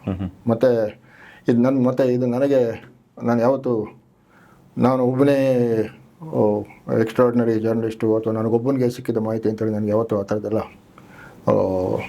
ಚೀಪ್ ಥ್ರಿಲ್ಲೆಲ್ಲ ಯಾವತ್ತು ತೊಗೊಂಡಿಲ್ಲ ನಾನು. ಮತ್ತು ಇಟ್ಸ್ ನೋ ಗ್ರೇಟ್ ಡೀಲ್, ನನಗೊಂದು ಸತಿ ಸಿಗುತ್ತೆ, ನಿಮ್ಗೊಂದು ಸತಿ ಸಿಗುತ್ತೆ, ಅಷ್ಟೇ ಅದು. ಸೊ ಬಟ್ ಇದು ನನಗೊಬ್ಬನಿಗೆ ಸಿಕ್ಕಿತ್ತು, ಮತ್ತು ಇದು ನನಗೊಬ್ಬನಿಗೆ ಅನ್ನೋದು ಮತ್ತೆ ಅದು it is not a great thing. So ನನಗದು ಸಿಕ್ಕಿದ್ದನ್ನು ಯಾರೋ ಇವ್ರನ್ನ ಮೂಲಕನೇ, ಯಾರೋ ಪೊಲೀಸ್ ಮೂಲಕನೇ. ಬಟ್ ಅದನ್ನು ಪೊಲೀಸ್ನವರು ಸಪ್ರೆಸ್ ಮಾಡ್ಲಿಕ್ಕೆ ನೋಡ್ತಾಯಿದ್ರು, ಅದು ಈ ಪರ್ಟಿಕ್ಯುಲರ್ ಇದು. ಸೊ ಅದೇನಾಗಿದೆ ಅಂತ ಹೇಳಿದ್ರೆ, ಅದೇನೋ ಒಂದು ಎಕ್ಸ್ಪ್ಲೋಸಿವ್ ಅದನ್ನು ಸಮಥಿಂಗ್ ಲೈಕ್ ಇದು ಗ್ರೆನೇಡು, ಅದನ್ನು ಏನೋ ಬೈಟ್ ಆಫ್ ಮಾಡೋನೇನೋ. ಸೊ ಇಷ್ಟು ಎಗರೋಗ್ಬಿಟ್ಟಿದೆ, ರುಂಡ ಎಗರೋಗ್ಬಿಟ್ಟಿದೆ, ಮುಂಡ ಹಂಗೇ ಇದೆ. ಸೊ ಆ ಒಂದು ಪ್ರಕರಣ ಆದಾಗ, ಸೊ ನನಗೆ ಮಾಹಿತಿ ಬರ್ತಿದ್ದಂಗೆ ನನಗೆ ಎಲ್ಲಿ ಅವಾಗ ಮೈಸೂರಿಗೆ ಬಂದು ಹೊಸರು, ನಂದು ಮೈಸೂರು ಅಂತ ಪರಿಚಯ ಇಲ್ಲ. ಸೊ ಜಾಕಿ ಕ್ವಾರ್ಟರ್ಸ್ ಅಂತೇಳಿ ಯಾರೋ ಆಟೋ ರಿಕ್ಷಾ ಡ್ರೈವರ್ಗೆ ಹೋಗಿ, ಆ ಟೈಮಲ್ಲಿ ಆಟೋ ರಿಕ್ಷಾ ಯಾರು ಬರ್ತಾನೆ ಇರಲಿಲ್ಲ ಆ ಕಡೆ. ಸರಿ ಹೋಗಿ ಅಲ್ಲೊಬ್ಬರು ಜ್ಯೂರಿಸ್ಡಿಕ್ಷನಲ್ ಇನ್ಸ್ಪೆಕ್ಟರು, ಯಾರು ಗಣೇಶ್ ಅಂತ, ಗಣೇಶ್ ಬಂದು ಜ್ಯೂರಿಸ್ಡಿಕ್ಷನಲ್ ಇನ್ಸ್ಪೆಕ್ಟರ್ ಆಗಿದ್ದರಿಂದ ನಜರ್ಬಾದ್ ಇನ್ಸ್ಪೆಕ್ಟರು. ಸೊ ಅವರಲ್ಲಿ ಕೂತಿದ್ರು. ಸೊ ಅವ್ರು ನನ್ನ ನೋಡ್ತಿದ್ದಂಗೆ ಸಲ್ಯೂಟ್ ಹೊಡೆದ್ಬಿಟ್ಟು ಯು ಆರ್ ಗ್ರೇಟ್ ಅಂತೇಳಿ ಹೇಳಿದ್ರು. ಸೊ ಅಲ್ಲ, ಗ್ರೇಟ್ ಅಂತ ಹೇಳಿದ್ದಕ್ಕೆ ಯಾಕೆಂತೇಳಿ ಯಾರಿಗೂ ಕೊಡದೇ ಇರೋ ಸುದ್ದಿ ಇವನಿಗೆ ಹೆಂಗೆ ಗೊತ್ತಾಯಿತು ಅಂತ. ನಾನು ಹೋಗಿದ್ದು. ಸೊ ಆವತ್ತಿನ ದಿನ ಅದು ಸಪ್ರೆಸ್ ಆಯ್ತದು, ಅಂದರೆ ಎಲ್ಲೂ ಬರಲಿಲ್ಲ ಅದು ಸುದ್ದಿ. ಆ ಕಾರಣದಿಂದ ಅದು ಯಾವ ರೀತಿ ನನಗೆ ಪ್ರಯೋಜನ ಆಯಿತು ಅಂತ ಹೇಳಿದ್ರೆ, ಸತ್ಯದೇವ್ ಅಂಥೇಳಿ, ಸತ್ಯದೇವ್ ಮಾಡ್ರು ಅಂತೇಳಿ ಮೈಸೂರಿನವ್ರಿಗೆಲ್ಲನೂ ಗೊತ್ತಿರುತ್ತೆ. April 7, 1991 ಅದು ಇದಾಗಿದ್ದು. ಲಲಿತ್ ಮಹಲ್ ಸ್ವಿಮ್ಮಿಂಗ್ ಪೂಲಲ್ಲಿ, ಲಲಿತ್ ಮಹಲ್ ಪ್ಯಾಲೇಸ್ ಸ್ವಿಮ್ಮಿಂಗ್ ಪೂಲಲ್ಲಿ ಸತ್ಯದೇವ್ ಹೆಣ ಸಿಗುತ್ತೆ. ಸೊ ಆವಾಗ ನನಗೆ DCP ಸೋಮಶೇಖರನೇ ಆ ಪ್ರಕರಣದಲ್ಲಿ ಆರೋಪಿ, ಅದು ಆಮೇಲೆ ಗೊತ್ತಾಗಿದ್ದು. ಸೊ ನನಗೆ DCP ಸೋಮಶೇಖರ್ ಒಂದು 7 ಗಂಟೆ ಅಷ್ಟಿಗೆ, 6:45 7 ಗಂಟೆ ಇರಬೇಕು ಸಂಜೆ, ಫೋನ್ ಮಾಡಿ ಹೇಳಿದ್ರು. ನಾವು ರೆಗ್ಯುಲರಾಗಿ ಪೊಲೀಸ್ನವ್ರಿಗೆಲ್ಲನೂ ಫೋನ್ ಮಾಡ್ತೀವಿ, ಮತ್ತು ಪರ್ಟಿಕ್ಯುಲರ್ಲಿ ಪೊಲೀಸ್ ಸ್ಟಾಫ್ ಬ್ರಾಸು, ಅಂದರೆ ಕಮಿಷನರು, DCP, ಸೊ ಇವ್ರಿಗೆಲ್ಲ ಫೋನ್ ಮಾಡ್ತೀವಿ ಸಂಜೆ ಹೊತ್ತು, ಸುದ್ದಿ ಏನಾದ್ರು ಇದೆಯಾ ಅಂತ. ಸೊ ಅವರೇ ಅವತ್ತು ಫೋನ್ ಮಾಡಿ, ಈ ಥರ ಯಾವನೋ ಒಂದು ಹುಚ್ಚ, ಇದೇ ಮಾತು ಅವ್ರು ಹೇಳಿದ್ದು, ಯಾವನೋ ಹುಚ್ಚ ಬಂದ್ಬಿಟ್ಟು ಇದರಲ್ಲಿ ಲಲಿತ್ ಮಹಲ್ ಸ್ವಿಮ್ಮಿಂಗ್ ಪೂಲಲ್ಲಿ ಬಿದ್ದೋಗಿದ್ದಾನೆ, ಸೂಸೈಡ್ ಮಾಡ್ಕೊಂಡ್ಬಿಟ್ಟಿದ್ದಾನೆ ಅಂತ. ಸೊ ನಾನು ತಕ್ಷಣ ಕೇಳಿದ್ದು, ಏನು ಅಲ್ಲ ಸ್ವಿಮ್ಮಿಂಗ್ ಪೂಲಲ್ಲಿ ಯಾಕೆ ಸೂಸೈಡ್ ಮಾಡ್ಕೊಳ್ಳಿಕ್ಕೆ ಹೋದವನು? ಸೊ ಎಲ್ಲ ಬಾವಿ ಕೆರೆ ಯಾವುದಿರಲ್ವ, ಎಲ್ಲ ಹತ್ರದಲ್ಲೇ ಇದ್ದಿದೆ, ಅದು ಕೆರೆ ಇದೆ, ಕಾರಂಜಿ ಕೆರೆ ಇದೆ. ಸೊ ಅದಕ್ಕೆ ಇಲ್ಲ don't ask me, so talk to Ganesh ಅಂತೇಳಿ ಹೇಳಿದ್ರು. ಗಣೇಶ್ ಅಂತ ಹೇಳಿದ್ರೆ ಸೇಮ್ ನಜರ್ಬಾದ್ ಇನ್ಸ್ಪೆಕ್ಟರು. ಸೊ ಅಷ್ಟೊತ್ತಿಗಾಗಲೇ ಅದೇ ಈ ಫಿರ್ದೂಸ್ ದರಾಶ ಅಂತ ಸೂಸೈಡ್ ಮಾಡ್ಕೊಂಡಂಥ ವ್ಯಕ್ತಿ ಹೆಸರು. ಸೊ ನನಗೆ ಅದನ್ನು ಮಾಹಿತಿ ಆ್ಯಕ್ಚುಲಾಗಿ ಕೊಟ್ಟವರು ಪೊಲೀಸು. ಅವರು ಕೇಳಿದ್ದು ನಿನಗೇನು ಅನ್ಸುತ್ತೆ ಈ ಕೇಸ್ ಬಗ್ಗೆ ಅಂದ್ಕೊಂಡು ಅಂತೇಳಿ. ಈ ಸ್ವಿಮ್ಮಿಂಗ್ ಪೂಲ್ ಕೇಸ್ ಬಗ್ಗೆ ಅಲ್ಲಲ್ಲ ಸುಸೈಡ್. ಸೊ ನಾನು ಆ ಟೈಮಲ್ಲಿ ನಮ್ಮ ಕನ್ನಡ ಒಬ್ಬರು ಜರ್ನಲಿಸ್ಟ್, ನನ್ನ ಸೀನಿಯರ್ ಅವರು ಬೆಂಗಳೂರಲ್ಲಿ, ನಾನು ಇಂಡಿಯನ್ ಎಕ್ಸ್ಪ್ರೆಸ್ಸಲ್ಲಿದ್ದಾಗ ಅವರು ಕನ್ನಡಪ್ರಭದಲ್ಲಿದ್ದರು. ಅವ್ರದ್ದೊಂದು ನಾವೆಲ್ ಬಂದಿತ್ತು, ಝೂಲಾ ಘಾಟ್ ಅಂತೇಳಿ ಆ ನಾವೆಲ್ ಹೆಸರು. ಅದು ಇಟ್ಸ್ ಆಲ್ ಅಬೌಟ್ ರೇಸಿಂಗ್ ಮತ್ತು ಕುದುರೆದು ಮತ್ತು ಈ ಅಶ್ವಸಮೋಹಿನಿ ವಿದ್ಯಾ ಅಂತ ಅದೆಲ್ಲ ಒಂದು ಭಾಳ ಸಾಕಷ್ಟು ಸಿದ್ಧತೆ ಮಾಡಿಕೊಂಡು ಬರೆದಂಥ ನಾವೆಲ್ ಅದು. ಬಟ್ ಅನ್ಫಾರ್ಚುನೇಟ್ಲಿ ಏನು ಅಂಥ ಪಾಪ್ಯುಲರ್ ಆಗಲಿಲ್ಲ ಅನಿಸುತ್ತೆ. ಬಟ್ ಭಾಳ ವಿಶಿಷ್ಟವಾದ ನಾವೆಲ್ ಅಂತೇಳಿ ನನಗೆ ಅನಿಸುತ್ತೆ ಅದು. ಸೊ ಆ ನಾವೆಲ್ನ ಓದಿದ ಒಂದು ಹಿನ್ನೆಲೆ ನನಗಿತ್ತು. ಮತ್ತು ಇನ್ನೊಂದು, ನನ್ನ ಕೆಲವು ಜರ್ನಲಿಸ್ಟ್ ಫ್ರೆಂಡ್ಸ್ ಎಲ್ಲನೂ ಸ್ಪೋರ್ಟ್ಸ್ ಜರ್ನಲಿಸ್ಟು. ಓಕೆ. ಸೊ ನಾನು ಸ್ಪೋರ್ಟ್ಸ್ ಜರ್ನಲಿಸ್ಟಾಗಿ ಜಾಸ್ತಿ, ನಾನು ಸ್ಪೋರ್ಟ್ಸ್ ಜರ್ನಲಿಸ್ಟಾಗಿ ನಾನು ಗುರುತಿಸ್ಕೊಂಡಿಲ್ಲ, ಬಟ್ ಸ್ಪೋರ್ಟ್ಸ್ ಬಗ್ಗೆ ಬರೆದಿದ್ದೀನಿ. ಬಟ್ ನಾವು ಕ್ರಿಕೆಟೆಲ್ಲ ಆಡ್ತಾ ಇದ್ದಿದ್ದರಿಂದ ನಮ್ಮ ಸ್ಪೋರ್ಟ್ಸ್ ಜರ್ನಲಿಸ್ಟ್ಗಳ ಸಂಪರ್ಕ ಚೆನ್ನಾಗಿತ್ತು. ಮತ್ತು ಅವರಲ್ಲಿ ಕೆಲವರು ರೆಗ್ಯುಲರ್ ರೇಸ್ ಗೋರ್ಸ್ ಎಲ್ಲ ಇದ್ದರು, ಅಂದರೆ ನಾಟ್ ಜಸ್ಟ್ ರೇಸಿಂಗ್ ಕರೆಸ್ಪಾಂಡೆಂಟ್ಸು. ಸೊ ಅವರು ಅಂದರೆ ಯಾವ ಲೆವೆಲಲ್ಲಿ ಇನ್ವಾಲ್ವ್ ಆಗಿ, ಅಂದರೆ ಏನೋ ಅಮಾವಾಸ್ಯೆ ದಿನ ರೇಸ್ ಆದಾಗ, ಸೊ ಅಮಾವಾಸ್ಯೆ ದಿನವೇ ಇವನು ಜಾಕಿ ಏನಾದ್ರು ಹುಟ್ಟಿದರೆ ಅವ್ನ ಕುದುರೆಗೆ ಬೆಟ್ ಮಾಡಬೇಕು, ಈ ಥರದ್ದು ಏನೇನೋ ಮಾತಾಡೋರು. ಸೊ ಅದರಿಂದ ಏನೋ ಚೂರುಪಾರ ಇನ್ಫಾರ್ಮೇಷನ್ ಕಿವಿ ಮೇಲೆ ಬಿದ್ದಿರೋದು. ಸೊ ಈ ಒಂದು ಹಿನ್ನೆಲೆಯಲ್ಲಿ ಒಂದು ಅದೇ ಈ ನಮ್ಮ ಜರ್ನಲಿಸ್ಟ್ಗಳು ಮಾತಾಡಿದ್ದು ಕೇಳಿಸ್ಕೊಂಡಿದ್ದು, ಮತ್ತು ಇನ್ನೊಂದು ನಮ್ಮ ಝೂಲಾ ಘಾಟ್ ನಾವೆಲ್ಲ ಅದರಿಂದ ಮಾಹಿತಿ ನನಗೆ ಫ್ರೆಶ್ ಆಗಿತ್ತು. ಸೊ ಅದನ್ನು ನೋಡ್ಕೊಂಡು ನಾನು ಅದಕ್ಕೆ ಅವ್ರಿಗೆ ಹೇಳಿದೆ, ಮೋಸ್ಟ್ಲಿ ಇದರಲ್ಲೇನಾದ್ರು ಒಂದು ಈ ಝರೀನ್ ದರಾಷಾ ಅಂಥೇಳಿ, ಈ ಫಿರ್ದೂಸ್ ದರಾಷಾ ಸತ್ತಿದ್ದು ಅವರ ಬ್ರದರು ಜಾಕಿ ಝರೀನ್ ದರಾಷಾ ಅಂತೇಳಿ ಭಾಳ famous jockey. Okay okay. So ನನಗೆ ಅನಿಸಿದ್ದು ಅದೇ ಇದೆರಡಕ್ಕೂ ಏನಾದ್ರು ಲಿಂಕ್ ಇರ್ಬೋದು ಅಂದ್ಕೊಂಡು. ಯಾಕಂತೇಳಿದ್ರೆ ಐ ಮೀನ್ ರೇಸಿಂಗ್ ಇದರಲ್ಲಿ ಎಲ್ಲನೂ ಸಾಕಷ್ಟು it is steeped in crime money and where there is money there is crime. So ಅದನ್ನು ಹೇಳಿದ್ದೆ. ಸೊ ಅದಷ್ಟೇ. ಬಟ್ ಆ ಕಾರಣಕ್ಕೆ ಅಂದರೆ ಈ ಫಿರ್ದೂಸ್ ದರಾಷಾನ ನಾನು ಅವತ್ತು ಅಂದರೆ ಆತ ಸೂಸೈಡ್ ಮಾಡ್ಕೊಂಡಿದ್ದ ದಿನ ಪೊಲೀಸ್ನವರು ಸಪ್ರೆಸ್ ಮಾಡಬೇಕಾದಂಥ ಇನ್ಫಾರ್ಮೇಷನ್ ನನಗೆ ಸಿಕ್ಕಿದ್ದನ್ನು ನೋಡಿ ಜ್ಯೂರಿಸ್ಡಿಕ್ಷನ್ ಇನ್ಸ್ಪೆಕ್ಟರು ಗಣೇಶು ನನ್ನ ಬಗ್ಗೆ ಏನೋ ಒಂದು ಮೆಚ್ಚುಗೆ ಇಟ್ಕೊಂಡಿದ್ದು, ಅದು ಈ ಕೇಸಲ್ಲಿ ನನಗೆ ಹೆಲ್ಪ್ ಆಯಿತು. ಗಣೇಶ್ ನಿಮಗೆ ಹೆಲ್ಪ್ ಮಾಡಿಲ್ಲ? ಹೆಲ್ಪ್ ಮಾಡಿದ್ದು ಹೆಂಗೆ ಅಂತ ಹೇಳಿದ್ರೆ, ಸೊ ನಾನು ಆ್ಯಕ್ಚುಲಾಗಿ ನಮಗೆ ಡೆಕ್ಕನ್ ಹೆರಾಲ್ಡು ಅವಾಗೆಲ್ಲನೂ ಕ್ರೈಮ್ ಬಗ್ಗೆ ನಾವೇನು ಜಾಸ್ತಿ ತಲೆ ಕೆಡಿಸ್ಕೊಳ್ತಾ ಇರಲಿಲ್ಲ. ಅಂದರೆ ಈಗ ಈವನ್ ಡೆಕ್ಕನ್ ಹೆರಾಲ್ಡ್ ಕೂಡ ಕ್ರೈಮ್ ಸುದ್ದಿಗೆಲ್ಲನೂ ಸ್ವಲ್ಪ ಪ್ರಾಮುಖ್ಯತೆ ಕೊಡುತ್ತೆ. Again because of proliferation of TV ಮತ್ತು ಕ್ರೈಮ್ದೆಲ್ಲನೂ ಸ್ವಲ್ಪ ಹೈಪ್ ಕ್ರಿಯೇಟ್ ಮಾಡೋದು ಅದೆಲ್ಲ. ಬಟ್ ಆವಾಗಿನ ಕಾಲದಲ್ಲಿ ನಾವು ಏನು ಸುದ್ದಿ ಇದನ್ನು ಕಳಿಸ್ತಾ ಇತ್ತು ಅಂತ ಹೇಳಿ ತಲೆ ಕೆಡಿಸ್ಕೊಳ್ತಾ ಇರಲಿಲ್ಲ. ಆ್ಯಂಡ್ ಸೊ ಅದೇ ಕಾರಣಕ್ಕೇ ಸೊ ನನಗೆ ಸತ್ಯದೇವ್ ಅದೇ ಇದು ಏನೋ ಸ್ವಿಮ್ಮಿಂಗ್ ಪೂಲಲ್ಲಿ ಬಂದು ಅವನು ಸೂಸೈಡ್ ಮಾಡ್ಕೊಂಡು ಅಂಥೇಳಿ ನಮ್ಮ DCP ಸೋಮಶೇಖರ್ ಹೇಳಿದಾಗ ಅದೇನು ನಾನು ಜಾಸ್ತಿ ಏನು ತಲೆ ಕೆಡಿಸ್ಕೊಳಕ್ಕೆ ಹೋಗಲಿಲ್ಲ. ಬಟ್ ಮಾರನೇ ದಿನ ಲಲಿತ್ ಮಹಲ್ ಪ್ಯಾಲೇಸಿಂದ ಅಲ್ಲಿ ಅವರು ಜನರಲ್ ಮ್ಯಾನೇಜರು ಅವರು ಮತ್ತು ಅವರ ಸಬ್ ಸ್ಟಾಫ್ ಯಾರೋ ಒಬ್ಬರು, ಅವರಿಬ್ಬರು ನಮ್ಮ ಆಫೀಸ್ಗೆ ಬಂದಿದ್ದಾರೆ. ಸೊ ನಾನು ಆಫೀಸಲ್ಲಿರಲಿಲ್ಲ. ಆಮೇಲೆ ನಮ್ಮ ಸರ್ಕ್ಯುಲೇಷನ್ ಸ್ಟಾಫ್ ನಮ್ಮ ಕಲೀಗ್ಸ್ ಹೇಳಿದ್ರು, ಇಲ್ಲ ಈ ಥರ ಲಲಿತ್ ಮಹಲ್ ಪ್ಯಾಲೇಸಿಂದ ಬಂದಿದ್ದರು, ನಾಳೆ ಏನಾದ್ರು ಡೆಕ್ಕನ್ ಹೆರಾಲ್ಡಲ್ಲಿ ಸುದ್ದಿ ಹಾಕೋಂಗಿತ್ತು ಅಂತೇಳಿದ್ರೆ ದಯವಿಟ್ಟು ಹೋಟ್ಲ್ ಹೆಸರು ಹಾಕಬೇಡಿ ಅಂದ್ಕೊಂಡು ಅಂತೇಳಿ ರಿಕ್ವೆಸ್ಟ್ ಮಾಡ್ಕೊಳ್ಳೋದಕ್ಕೆ ಬಂದಿದ್ದರು ಅಂತ. ಸೊ ಅವ್ರು ಬರದೇ ಇದ್ದಿತ್ತು ಅಂತ ಹೇಳಿ ಮೋಸ್ಟ್ಲಿ ನಾನು ಮರ್ತುಬಿಡ್ತಿದ್ದೆ, ಅಂದರೆ ಅದನ್ನೇನು ಮತ್ತೆ ತಲೆ ಕೆಡಿಸ್ಕೊಳಕ್ಕೆ ಹೋಗ್ತಿರಲಿಲ್ಲ. But at the same time ಅದೇ ಇವನು ಸ್ವಿಮ್ಮಿಂಗ್ ಪೂಲಲ್ಲಿ ಯಾಕೆ ಅವನು ಸೂಸೈಡ್ ಮಾಡ್ಕೊಂಡ ಅನ್ನೋದು ತಕ್ಷಣ ನನಗೆ ಮತ್ತೆ ಇದಾಯಿತು, ಅದನ್ನು ಪ್ರೂವ್ ಮಾಡಬೇಕು ಅಂದ್ಕೊಂಡು ಅಂತ ಹೇಳಿ ಸೊ ಗಣೇಶ್ಗೆ ಫೋನ್ ಮಾಡಿದೆ. ಸೊ ಅವರು ಅದೇನೇ ಅಷ್ಟೊತ್ತಿಗೆ ನನ್ನ ರೆಪ್ಯುಟೇಷನ್ ಅಂದರೆ ಹಿಂದಿನ ಸುದ್ದಿ ಒಂದು ಇದಿತ್ತಲ್ಲ ಅಂತ. ಸೊ ಅವರು ಬಂದ್ಬಿಟ್ಟು ನನಗೆ ಹೇಳಿದ್ರು, ಒಂದು ಇನ್ಫಾರ್ಮೇಷನ್ ಕೊಟ್ಟರು. ಆಮೇಲೆ ಅವ್ರು ಹೇಳಿದ್ದು, ಇಲ್ಲ ದಯವಿಟ್ಟು ನನ್ನ ಮಗ ಅಜಯ್ ಅಲ್ಲಿದ್ದ, ಒಂದು ಚಿಕ್ಕ ಹುಡುಗ 7-8 ವರ್ಷ ಇರಬೇಕು ಅವನಿಗೆ, ಇಫ್ ಐ ರಿಮೆಂಬರ್ ರೈಟ್, ಅವನು ಸ್ವಿಮ್ಮಿಂಗ್ ಪೂಲಲ್ಲಿದ್ದ, ದಯವಿಟ್ಟು ಅದನ್ನು ಬರಿಬೇಡಿ ಅಂದ್ಕೊಂಡು ಅಂತ. ಸೊ ನನಗೆ ಸೊ ಆವಾಗಿಂದ ಸಂಶಯ ಜಾಸ್ತಿ ಆಗ್ತಾ ಹೋಯಿತು. ಸೊ ಅಲ್ಲಿಂದ ಶುರುವಾದಂಥ ಒಂದು ಇದು ಏನು ಸೊ ನಾನು ಇನ್ಫ್ಯಾಕ್ಟ್ ಆ ಕೇಸಿನಲ್ಲಿ ಪೂರ ಮೇ ಬಿ ಶರ್ಲಾಕ್ ಹೋಮ್ಸ್ ಥರನೇ ಸಾಕಷ್ಟು ಇನ್ವೆಸ್ಟಿಗೇಟ್ ಮಾಡಿದೆ. ಅದು ಮಾಡಿ I crack the mystery. And so Somashekhar ಇದ್ದಿದ್ದು ಮತ್ತು ಸೋಮಶೇಖರ್ ಅದರಲ್ಲಿ ಇನ್ವಾಲ್ವ್ ಆಗಿರೋದು ಅಂದ್ಕೊಂಡು ಅಂತೇಳಿ. ಸೊ ಬಟ್ ಅಗೇನ್ ನಮ್ಮ ಡೆಕ್ಕನ್ ಹೆರಾಲ್ಡಲ್ಲಿ ಅದು ನಮಗೇನಂಥ ಇಂಪಾರ್ಟೆನ್ಸ್ ಎಲ್ಲ ಕೊಡ್ತಾ ಇರಲಿಲ್ಲ ಕ್ರೈಮ್ ಸ್ಟೋರಿಗೆ. ಸೊ ಆ ಕಾರಣಕ್ಕೆ ನಾನು ಡೆಕ್ಕನ್ ಹೆರಾಲ್ಡಲ್ಲಿ ಬರೀಲಿಕ್ಕಾಗಲಿಲ್ಲ. ಬಟ್ ನಾನು ನಮ್ಮ ಕಲೀಗ್ಸ್ ಒಬ್ಬರಿಗೆ ಹೇಳಿದೆ ಅದನ್ನು ಒಂದು ಇದು ಮಾಡಲಿಕ್ಕೆ ಅಂತ ಹೇಳಿ. But this gradual shift in the emphasis on crime, ಅಂದರೆ ಏನು ಒಂದು ಲುಕಿಂಗ್ ಬ್ಯಾಕ್, ಸೊ ನಾವು ಹಿನ್ನೋಟ ಮಾಡಿದಾಗ ಸೊ ಇಲ್ಲ ಸೋಮಶೇಖರ್ ಇದ್ದಿದ್ದು ಇಲ್ಲ ಕರೆಕ್ಟು, ಸೊ ಅದನ್ನು ನಾವು ಇಂಪಾರ್ಟೆಂಟ್ ಸುದ್ದಿಯಾಗೇ ಮಾಡಬೇಕಾಗಿತ್ತು. ಸೊ ಬಟ್ ಈಗ ಆ ಥರ ಸುದ್ದಿ ಏನಾರು ಆಗೋಯ್ತು ಅಂತ ಈಗ ನೋಡೋಲ್ಲ ದರ್ಶನ್ ಕೇಸಲ್ಲಿ ಎಲ್ಲ ತುಂಬ ಸೆನ್ಸರ್ಟೈಸ್ ತುಂಬ ಮಾಡೋದು ತುಂಬ ಅದು ಸೊ ನಿಮಗೆ ಪರ್ಪಸ್ ಈಗ ಸಪ್ರೆಸ್ ಮಾಡಿದ್ರಿ ಅಂತ ಹೇಳಿದ್ರಿ ಒಂದು ಇದನ್ನು, ಇನ್ನೊಂದಿನ like you highlight and you crack ಮಾಡಿದ್ರಿ ಅಂತ ಹೇಳಿದ್ರಿ. ಪರ್ಪಸ್ ಏನಿರುತ್ತೆ ಸರ್ ಒಬ್ಬ ಜರ್ನಲಿಸ್ಟ್ಗೆ ಏನು ಪ್ರೆಷರ್ ಇರುತ್ತೆ that you have to suppress something, you have to highlight something. Journalist ಅಂದರೆ you should be like telling what has happen ಅಲ್ವಾ ಸರ್? ಅಂದರೆ ವಾಟ್ ಈಸ್ ಅ ಕಂಪಲ್ಷನ್ ಸೊಸೈಟಿಗೆ ಒಳ್ಳೇದಾಗಲಿ ಅನ್ನೋಕ್ಕೋಸ್ಕರ ನೀವು ಆ ಥರ ಒಂದು ಡಿಸಿಷನ್ಸ್ ಮಾಡ್ತೀರಾ, ಅಥವಾ ಫಾರ್ ದ ಲಾರ್ಜರ್ ಇದಕ್ಕೋಸ್ಕರ ಮಾಡ್ತೀರಾ, ಅಥವಾ what would be the reasoning behind suppress something R highlighting something sir? ಇಲ್ಲಿ ಮತ್ತೆ ನಾನು ಆದಷ್ಟು ಈ ಒಂದು ಸಂದರ್ಶನದಲ್ಲಿ ನನ್ನ ಮೇಲೆ ಫೋಕಸ್ ಮಾಡ್ಕೊಳ್ಳೋದು ಅವಾಯ್ಡ್ ಮಾಡ್ತೀನಿ. ಬಟ್ ಸಾಂದರ್ಭಿಕವಾಗಿ ಅದು ಅವಶ್ಯಕತೆ ಬಂತು ಅಂತ ಅದು ಕಷ್ಟ ಆಗುತ್ತೆ. Okay sir. ಸೊ ಏನಂತ ಹೇಳಿದ್ರೆ ನಮಗೆ ಈ ಬೈಲೈನ್ ಅಂತೇಳಿ ಏನು ಕರಿತೀವಿ, ಅಂದರೆ ನಾವು ನಮ್ಮ ಪ್ರಿಂಟ್ ಮೀಡಿಯಮ್ ಸಂಬಂಧಪಟ್ಟಂಗೆ ಮಾತಾಡ್ತೀವಿ ಅಂತ ಹೇಳಿದ್ರೆ, so byline is the credit what you get for what you write, something special. Okay. So special ಆಗಿ ಏನಾದ್ರು ಬರೆದಾಗ ಬೈಲೈನ್ ಅನ್ನೋದು ಸುಮಾರು ನ್ಯೂಸ್ ಪೇಪರಲ್ಲಿ ಕೊಡ್ತಾರೆ, ಕೆಲವು ಇದರಲ್ಲಿ ಕೊಡೋಲ್ಲ.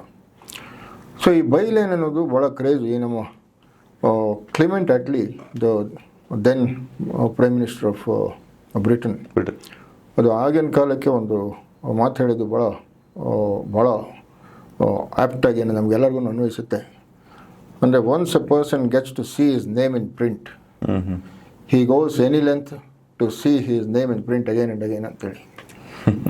ಸೊ ಒಂದು ಸತಿ ನಮಗೆ ಅದೊಂದು ರುಚಿ, ಅಂದರೆ ನಮ್ಮ ಹೆಸರು ಬಂದ್ಬಿಡ್ತು ಅಂತ ಹೇಳಿದ್ರೆ ಅದು ಆ ಹೆಸರು ಮತ್ತೆ ಕಾಣಲಿಕ್ಕೆ ನಾವು ಏನು ಬೇಕಾದ್ರೂ ಮಾಡ್ತೀವಿ ಅಂದ್ಕೊಂಡು ಅಂತೇಳಿ. ಅದು unfortunately it is true in most cases.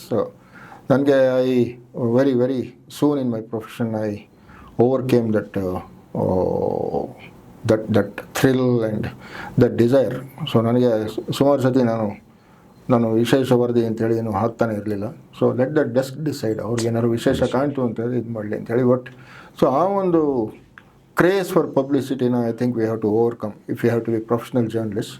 So ನಮ್ಮ ಇದು ಸುಮಾರು ಸತಿ ಆಗಿದೆ. ನಾನು ಹೇಳೋದಿಲ್ಲ ಆಗಲೇ ವೀರಪ್ಪನ ಸುದ್ದಿಯೆಲ್ಲ ನಾವು ಫೋನಲ್ಲಿ ಕೊಡ್ತಾಯಿದ್ವಿ ಅಂಥೇಳಿ. ಸೊ ನಮ್ಮ ಕಲಿಗೇನೋ ಒಬ್ಬರು ಯಾರು ರಾತ್ರಿ 12 ಗಂಟೆನೇ ಏನಾಗಿತ್ತು ಅಥವಾ 11:30 ಆಗಿತ್ತೇನೋ, ಎಲ್ಲೋ ಕಾಡಲ್ಲಿ ಹೋಗಿದ್ವಿ, ಆಂದಿಯೂರು ಅಂಥೇಳಿ ನಮ್ಮ ತಮಿಳುನಾಡು ಆ ಕಡೆ, ನಮ್ಮ ಕರ್ನಾಟಕದ ಆ ಕಡೆ ಇರ್ತಕ್ಕಂಥ ಅರಣ್ಯ ಪ್ರದೇಶ. ಅಲ್ಲಿ ಆ ಟೈಮಲ್ಲಿ ನಿದ್ದೆ ಬಂದು ನಮಗೆ ಎಲ್ಲಿ ನೆಕ್ಸ್ಟ್ ಅಲ್ಲಿ ಹೋಗಿ ನಮಗೆ ಮತ್ತೆ ನಾವೆಲ್ಲ ಊಟ ತಿಂಡಿ ಅದೇನು ಮತ್ತೆ ಇದೇನು ಹೆಚ್ಚುಗಾರಿಕೆ ಅನ್ನಲ್ಲ. ನಾವು ಇರೋದು ಇನ್ನೊಂದು ಪೊಲೀಸ್ನವ್ರು ಮಾಡ್ತಾರೆ, ಸೋಲ್ಜರ್ಸ್ ಮಾಡ್ತಾರೆ, ಡಾಕ್ಟರ್ಸ್ ಮಾಡ್ತಾರೆ. ಸೊ ನಾವು ಮಾಡ್ತೀವಿ ಅಷ್ಟೇ. ಅದೇನೇನು ನಾವು ನಿದ್ದೆ ಊಟ ಕೆಟ್ಟಬಿಟ್ಟು ಮಾಡಿದ್ವಿ ಅಂತೇಳಿ ನಾವು ಬಂದಿರೋದೇನೆ ಅದಕ್ಕೇನು ಜಾಸ್ತಿ ಏನು ನಾವು ಅದಕ್ಕೆ ಸ್ಕೋಪ್ ತೊಗೋಬೇಕಾಗಿಲ್ಲ. ಅದು ರಾತ್ರಿ 11:30 ಗಂಟೆಗೆ ಸುದ್ದಿ ಫೋನಲ್ಲಿ ಕೊಟ್ಟು, ಸರ್ ಬೈಲೈನ್ ಮರಿಬೇಡಿ, that I think is depressing. So you come here to cover something. So ಆ ಸ್ಟೋರಿ, ಸೊ ಅದು ಎಲ್ಲಿವರೆಗೂ ಅದು ಆ ಒಂದು ಕ್ರೇಜ್ ಹೋಗೋದಿಲ್ಲ. ಸೊ ಅಲ್ಲಿವರೆಗೂ ನಾವು ನಮ್ಮ ಹೆಸರಿಗೋಸ್ಕರನೇ ನಾವು ಸುದ್ದಿ ಮಾಡ್ತಿದ್ದೀವೋ ಅಂಥೇಳಿ ಅನಿಸುತ್ತೆ ಅದು. ಸೊ ಅದು it's a major drawback. So unfortunately ಈಗ ನಮ್ಮ ಈ ಟಿ ವಿ ಚಾನಲ್ಗಳು ಎಲ್ಲ ಜಾಸ್ತಿ ಆಗಿದೆ. ಮತ್ತು ಅದೇ ಟಿ ವಿ ಚಾನಲ್ನೇ ಬ್ಲೇಮ್ ಮಾಡಿ ಏನು ಅರ್ಥ ಇಲ್ಲ. ಯಾಕಂದರೆ ಪ್ರಿಂಟ್ ಮೀಡಿಯಮಲ್ಲಿ ನಾವು ಇದ್ದವ್ರಲ್ಲ, ನಾವೆಲ್ಲರೂ ಏನು ಸಾತ್ವಿಕರಲ್ಲ. So most of us are guilty of filing something, writing something. ಮತ್ತು ಇನ್ನೂ ಒಂದು ಏನಂತ ಹೇಳಿದ್ರೆ ಅಷ್ಟೇ ಅಲ್ಲ, ಈಗ ಒಂದು ಸಾಧಾರಣವಾದ ಸುದ್ದಿ ಅದಕ್ಕೆ ನಾವು ಪ್ಯಾಡಿಂಗ್ ಅಂತೇಳಿ ಕರಿತೀವಿ. ಸೊ ಅದಕ್ಕೆ ಅಲ್ಲೊಂದು ಸ್ವಲ್ಪ ಸೇರಿಸು, ಇಲ್ಲೊಂದು ಸ್ವಲ್ಪ ಸೇರಿಸು, ಯು ಮೇ ರಿಕಾಲ್, ಅದು ಏನು ಅನಾವಶ್ಯಕ ಅದಲ್ಲ. ಮತ್ತು ನಾವು ಸುದ್ದಿ ಬರಿಬೇಕಾಗಿರೋದು, ನಾವು ಅಥವಾ ಮಾತಾಡಬೇಕಾದ್ರೆ ರೇಡಿಯೋದಲ್ಲಿರ್ಬೋದು, ಅದಿಲ್ಲಾಂದರೆ ಟಿ ವಿನಲ್ಲಿರ್ಬೋದು, ಅಥವಾ ಬರಿಬೇಕಾದ್ರೆ ಅದು ಎಷ್ಟು ಸಂಕ್ಷಿಪ್ತವಾಗಿರಬೇಕು ಅಷ್ಟು ಮಾತ್ರ ಸಂಕ್ಷಿಪ್ತವಾಗಿ ನಾವು ಕೊಡಬೇಕು ಅದು. ಸೊ ಅದು that is what is required. ಅದು ನಾವು ಯಾವಾಗ ಒಂದು ವಿಶೇಷ ಸುದ್ದಿ ಅಂತೇಳಿ ಅದಕ್ಕೆ ಒಂದು ಇಷ್ಟಾರು ಇರಬೇಕಲ್ಲ ಉದ್ದಾದ. ಸೊ ಅದು ಇಷ್ಟ ಇದೆ ಅಂತೇಳಿ ಏನಾದ್ರು ಸೇರಿಸ್ಬೇಕಲ್ಲ. ಸೊ ಸೇರಿಸೋದು ಏನೋ ಅದು ಪ್ಯಾಡಿಂಗು ಕೆಲವು ಸತಿ ಅಲ್ಲ, 90% of the times it is avoidable, not needed, and written just for the sake of getting one's own byline ಅಷ್ಟೇ. ಅದು ಅಲ್ಲಿ ಈಗಲೂ ಟಿ ವಿನಲ್ಲಿ ನೀವೆಲ್ಲ ನೋಡಿರ್ತೀರಿ. ಅದು ಒಂದು ಸಣ್ಣ ಸುದ್ದಿನ ಹಿಡ್ಕೊಂಡು ಅದನ್ನು ಜಗ್ಗಾಡೋದು, ಮತ್ತೆ ಇದು ಮಾಡೋದು, ಮತ್ತೆ ತೋರಿಸೋದು, ಅದು ಇಟ್ಸ್ ಟೆರಿಬಲ್. ಮತ್ತು ಇನ್ನೂ ಒಂದು ಡೆವಲಪ್ಮೆಂಟ್ ಆಗಿದೆ ಏನಂತ ಹೇಳಿದ್ರೆ, ಈಗ ಅಲ್ಲ, ಈಗ ನೀವು you are more use to the new medium. So ಈಗೇನಂತ ಹೇಳಿದ್ರೆ, ಸೊ ನಮ್ಮದು ಅಂದರೆ ನಮ್ಮ ಓಲ್ಡ್ ಸ್ಕೂಲ್ ಆಫ್ ಜರ್ನಲಿಸಮಲ್ಲಿ straight away come to the point announce ಇದು ಸುದ್ದಿ ಅಂತ. ಅದು ನಮ್ಮ ಟಿ ವಿನವರು false sensation, false suspense create ಮಾಡೋದು. ಅದು 10 ನಿಮಿಷ ಹೇಳ್ಬಿಟ್ಟು ಕೊನೆಯಲ್ಲಿ ಏನಿಲ್ಲ, ಏನೂ ಇರಲ್ಲ. ಅದು ಅದೇ ಥರದ್ದು ಈಗ ನಮ್ಮ ವೆಬ್ಬಲ್ಲಿ ಏನು ಬರ್ತಾ ಇದೆ ಸುದ್ದಿಗಳು. So you know who is Ricky Ponting's favourite cricketer. It is not Virat Kohli, it is not Rohit Sharma, ಆಮೇಲೆ 20 ಬಾರಿ ನೋಡೋದ್ಮೇಲೆ ಅಲ್ಲಿ ಏನೂ ಇರಲ್ಲ. ಸೊ ದಿಸ್ ನನಗೆ ಅದಕ್ಕೆ ನನಗೆ I am sure, I mean most of us have started doing it. ಏನಂತ ಹೇಳಿದ್ರೆ straight away go to the end of the story. Correct. ಅಲ್ಲಿ ಏನು ಸಿಗುತ್ತೆ ಅಂತೇಳಿ, ಮತ್ತು ಇವ್ರಿಗೆ ಏನದು ಮಾಡಲಿಕ್ಕೆ ಏನದು ಪ್ರಚೋದನೆ ಅಂತ ಹೇಳಿದ್ರೆ, ಸೊ ಅಲ್ಲಿ depending upon how much time the reader the viewer spend on the website ಅಂತ. ಸೊ ಅದು ಮತ್ತು ಅದೇ ಅದು ಅಡ್ವರ್ಟೈಸ್ಮೆಂಟ್ ಎಲ್ಲ ಸಿಗೋದು ಆ ಕಾರಣಕ್ಕಲ್ಲ. ಎಷ್ಟು for how long could you capture the audience, ಅದನ್ನ ನೋಡ್ಕೊಂಡಲ್ಲ ನಿಮಗೆ ಅಡ್ವರ್ಟೈಸ್ಮೆಂಟ್ ಸಿಗೋದು. ಸೊ ಆ ಕಾರಣಕ್ಕೋಸ್ಕರ. ಸೊ ವೀರಪ್ಪನ ಬಗ್ಗೆ ಮಾತಾಡ್ತಾ ಇದ್ವಿ, ಮೈತಿ ಅಂತ ಹೇಳಿದ್ರಿ, ನಾವು ಅಲ್ಲಿಗೆ ಬಿಟ್ಬಿಟ್ವಿ, ಬೇರೆ ಕಡೆ ಬಂದ್ವಿ, ತುಂಬ ಇಂಟ್ರೆಸ್ಟಿಂಗ್ ವಿಷಯಗಳು ತಿಳ್ಕೊಂಡ್ವಿ. ಬಟ್ ಆದರೆ ಮೈತಿ ವಿಷಯ ಏನಾಯ್ತು ಸರ್? ಆಮೇಲೆ ಮೈತಿ ಇದೆ ಹೇಳ್ತೇನೆ, ಭಾಳನೇ ಇಂಟ್ರೆಸ್ಟಿಂಗ್ ಅದು. ಸೊ ನಾನು ಈ ವರದಿ ಏನು ಡೆಕ್ಕನಲ್ಗೆ ಬರೆದೆ, ಅದು ಫ್ರಂಟ್ ಪೇಜಲ್ಲೇ ಬಂತದ್ದು. ಸೊ ಏನಂತ ಹೇಳಿದ್ರೆ, ಅದೇ ಮೈತಿಯವರಿಗೆ ಜ್ವರ ಅಂತ. ಬಟ್ ಮೈತಿಯವರ ಪತ್ನಿಯವರಿಗೆ, ಶ್ರೀಮತಿಯವರಿಗೆ ಅದೇನು ನಾನು ಬರೆದ ವರದಿ ಆಘಾತ ಕೊಡಬಾರ್ದು ಅನ್ನೋ ಕಾರಣಕ್ಕೆ ಸೊ ಸಾಕಷ್ಟು ಮುನ್ನೆಚ್ಚರಿಕೆ ವಹಿಸಿ ಬರೆದಿದ್ದೆ. ಏನಂತ ಹೇಳಿದ್ರೆ, ಸೊ ನಾನು ಇದು ಬರೀ ಮೈತಿಯವ್ರನ್ನ ಗಮನದಲ್ಲಿಟ್ಕೊಂಡು ಅಥವಾ ಮೈತಿಯವರ ಮನೆಯವರನ್ನ ಗಮನದಲ್ಲಿಟ್ಕೊಂಡು ಬರೆದಿದ್ದಲ್ಲ. ಈವನ್ ನಮ್ಮ ಸಾಮಾನ್ಯ ಓದುಗರಿಗೆ ಒಂದು ಸುದ್ದಿ ಮಾಹಿತಿ ಕಲೆಕ್ಟ್ ಮಾಡಬೇಕಂತ ಹೇಳಿದ್ರೆ, ಮಾಹಿತಿ ಸಂಗ್ರಹ ಮಾಡಬೇಕಾದ್ರೆ ಅದರ ಹಿಂದೆ ಏನೆಲ್ಲ ಕೆಲಸಗಳಾಗುತ್ತೆ ಅನ್ನೋದು. ಮತ್ತು ಇನ್ನೂ ಒಂದು ಏನಪ್ಪ ಅಂತ ಹೇಳಿದ್ರೆ, to be kind to the police. ಈಗ ಸುಮಾರು ಜನ ಎಲ್ಲನೂ ಆವಾಗ ಕ್ವೆಶನ್ ಮಾಡ್ತಾ ಇದ್ದಿದ್ದು, ಅದು ಹೆಂಗೆ ಅವನು ಯಾರು ನಕೀರನ್ ಗೋಪಾಲ್ ಅಂತ ಅವನು ಹೋಗ್ಬಿಟ್ಟು ವೀರಪ್ಪನ ಮೀಟ್ ಮಾಡ್ತಾನೆ, ಇವ್ರು ಯಾಕೆ ಪೊಲೀಸ್ನವ್ರು ಇದೆಯಲ್ಲ ಅಂತ. So that is not a pertinent question at all. ಅದು ಅಂಥ ಯೋಗ್ಯ ಪ್ರಶ್ನೆ ಅಲ್ಲ. ಯಾಕಂತ ಹೇಳಿದ್ರೆ, ನಕೀರನ್ ಹೋಗ್ತಾ ಇದ್ದು ಜರ್ನಲಿಸ್ಟಾಗಿ, ನಕೀರನ್ ಪೊಲೀಸಾಗಿ ಹೋಗ್ತಿತ್ತು ಅಂದರೆ ನಕೀರನ್ ನೋಡೋದು ಹಾಕಿರೋನು. ಸೊ ಟು ದಟ್ ಎಕ್ಸ್ಟೆಂಟ್ ನಾವು ಯಾರೇ ಜರ್ನಲಿಸ್ಟ್ಗಳು ವೀರಪ್ಪನ ಹೋಗಿ ಮೀಟ್ ಮಾಡೋದಿತ್ತು ಅಂತೇಳಿ ಅದೇನು ಅಂತಹ ಕಷ್ಟ ಆಗ್ತಾ ಇರಲಿಲ್ಲ ಅಂತೇಳಿ ನನ್ನ ಒಂದು ಇದು. ಮತ್ತು ಕ್ರೈಮ್ಗೆ ಅದೇನೆ ನಾವು ಜಾಸ್ತಿ ಪ್ರಾಮುಖ್ಯತೆ ಕೊಡದೇ ಇದ್ದಿದ್ದರಿಂದ ಸೊ ನಾನು ವೀರಪ್ಪನ ಭೇಟಿ ಮಾಡಬೇಕು ಅಂತೇಳಿ ಒಂದು ಇದಿತ್ತು. ಮತ್ತು ನಾನು ಅದೇ ಪುಸ್ತಕ ಬರೀಲಿಕ್ಕಿಂತ ಮುಂಚೆ ಅದು ಮಾಡಬೇಕಂತೇಳಿ ಇತ್ತು. ಬಟ್ ಅದಾಗಲಿಲ್ಲ. ಬಟ್ ಒಂದೇ ಒಂದು ಸತಿ ಏನೋ ಒಂದು ಅರೆ ಪ್ರಯತ್ನ ಏನೋ ಮಾಡಿದ್ವಿ ನಾವು, ಒಂದು ಕೆಲವು ಜರ್ನಲಿಸ್ಟ್ಗಳು. ಅಲ್ಲಿ ಏನಂತ ಹೇಳಿದ್ರೆ, ಯಾರೋ ಇದನ್ನು ಹೊತ್ಕೊಂಡು ಹೋಗ್ತಾಯಿದ್ರು ತಲೆ ಮೇಲೆ. ನಾವು ಆಂದಿಯೂರು ಅಂತೇಳಿ ಹೇಳಿದ್ನ. ಸೊ ಈಗ ಆಂದಿಯೂರು ಅಲ್ಲಿ ನಾವು ಓಡಾಡ್ತಿರ್ಬೇಕಾದ್ರೆ, ಸೊ ಈ ಹಳ್ಳಿಯವರು ತಲೆ ಮೇಲೆ ಹೆಡ್ ಲೋಡ್ ಇಟ್ಕೊಂಡು ಎಲ್ಲ ಹೋಗ್ತಾಯಿದ್ರು. ಸೊ ಏನಂದರೆ ನಮಗೆ ಕ್ಯೂರಿಯಾಸಿಟಿ, ಅವರು ಕೊಡ್ತಾ ಇರ್ಬೋದಾ ಆ ಥರದ್ದು ಅಂದ್ಕೊಂಡಂತೇಳಿ ಸರ್ ನಿಲ್ಲಿಸ್ಕೊಂಡು ಅವ್ರ ಹತ್ರ ಮಾತಾಡಿದ್ವಿ. ಅದು ತಮಿಳುನಾಡಿನಲ್ಲಿ ಇರ್ತಕ್ಕಂಥ ಜಾಗ. ಆದ್ರೂ ಅವರು ಈ ಕರ್ನಾಟಕದಿಂದ ವಲಸೆ ಹೋದಂಥ ಲಿಂಗಾಯತರು ಅವರು ಒಂದು ತಮಿಳು ಆ್ಯಕ್ಸೆಂಟಲ್ಲಿ ಕನ್ನಡ ಎಲ್ಲ ಮಾತಾಡ್ತಿದ್ರು. ಸೊ ಅವರು ಹೇಳಿದ್ರು, ಇಲ್ಲ ವೀರಪ್ಪನ ಮೀಟ್ ಮಾಡಿದ್ದೀವಿ ನಾವು ಅಂದ್ಕೊಳಂತ ಎಲ್ಲನೂ. ಸೊ ಏನಂತ ಹೇಳಿದ್ರೆ, ಆ ಥರದವ್ರನ್ನ ನೀವು ಇಟ್ಕೊಂಡು ವೀರಪ್ಪನಿಗೆ ಮಾಹಿತಿ ಕಳಿಸ್ಬಿಟ್ಟು ಈ ಥರ ಭೇಟಿ ಮಾಡಬೇಕು ಅಂತ ಹೇಳಿದ್ದಾರೆ ಅಂತ ಹೇಳಿದ್ರೆ, ಅದೇನು ಅಂಥ ಕಷ್ಟ ಆಗ್ತಿರಲಿಲ್ಲ ಅಂಥೇಳಿ ನನ್ನ ಒಂದು ಇದು. ಅದು ಒಂದು ಫಾರೆಸ್ಟ್. ಈಗ ನಮ್ಮ ಇವರು ಯಾರು ಇಂಟೆಲಿಜೆನ್ಸ್ ಆಫೀಸರ್, ನಾನು ಆ ಟೈಮಲ್ಲಿ ನಾನು ಡಿಸ್ಟ್ರಾಕ್ಟ್ ಆಗಿದ್ದು, ಅದೇ ನಮ್ಮ ಮುತ್ತಪ್ಪ ಇದೆಲ್ಲ ಹೇಳ್ತಾ ಹೋದೆ.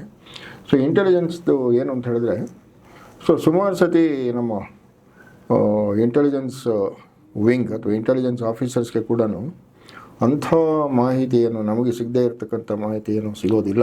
ನೋಡಿದ್ರಲ್ಲ ಈ ಪಾಡ್ಕಾಸ್ಟ್ ಕ್ಲಿಪ್ ನೀವು, ಇದು ನಿಮ್ಗೆ ಇಷ್ಟ ಆಯಿತು ಅಂತ ಅನ್ಕೋತೀನಿ. ಈ ಒಂದು ವಿಡಿಯೋದ ಫುಲ್ ವಿಡಿಯೋ ನೋಡಬೇಕು ಅಂತ ಶ್ರೀಮಂತ ಮನೆಪಾಠ ಚಾನಲ್ ಬಂದು ನೋಡಿ. ಅದರಲ್ಲಿ ನಿಮಗೆ ಫುಲ್ ವಿಷಯಗಳು ತಿಳ್ಕೊಳುತ್ತೆ. ಇನ್ನೂ ಇಷ್ಟೊಂದು ಹಲವಾರು ವಿಷಯಗಳನ್ನ ತಿಳ್ಕೊಳ್ಳೋ ಸಿಗುತ್ತೆ. ನಿಮ್ಗೆ ಟೈಮ್ ಇದ್ದರೆ, ಟೈಮ್ ಇಲ್ಲ ಅಂದರೆ ನಾವು ಶ್ರೀಮಂತ ಮನೆಪಾಠ ಕ್ಲಿಪ್ಸಲ್ಲಿ ಬಂದು ನೀವು ಎಲ್ಲ ಕ್ಲಿಪ್ಗಳನ್ನ ತುಂಬ ಸಂಕ್ಷಿಪ್ತವಾಗಿ ನೋಡಿಕೊಂಡು ನೀವು ಎಂಜಾಯ್ ಕೂಡ ಮಾಡ್ಬೋದು.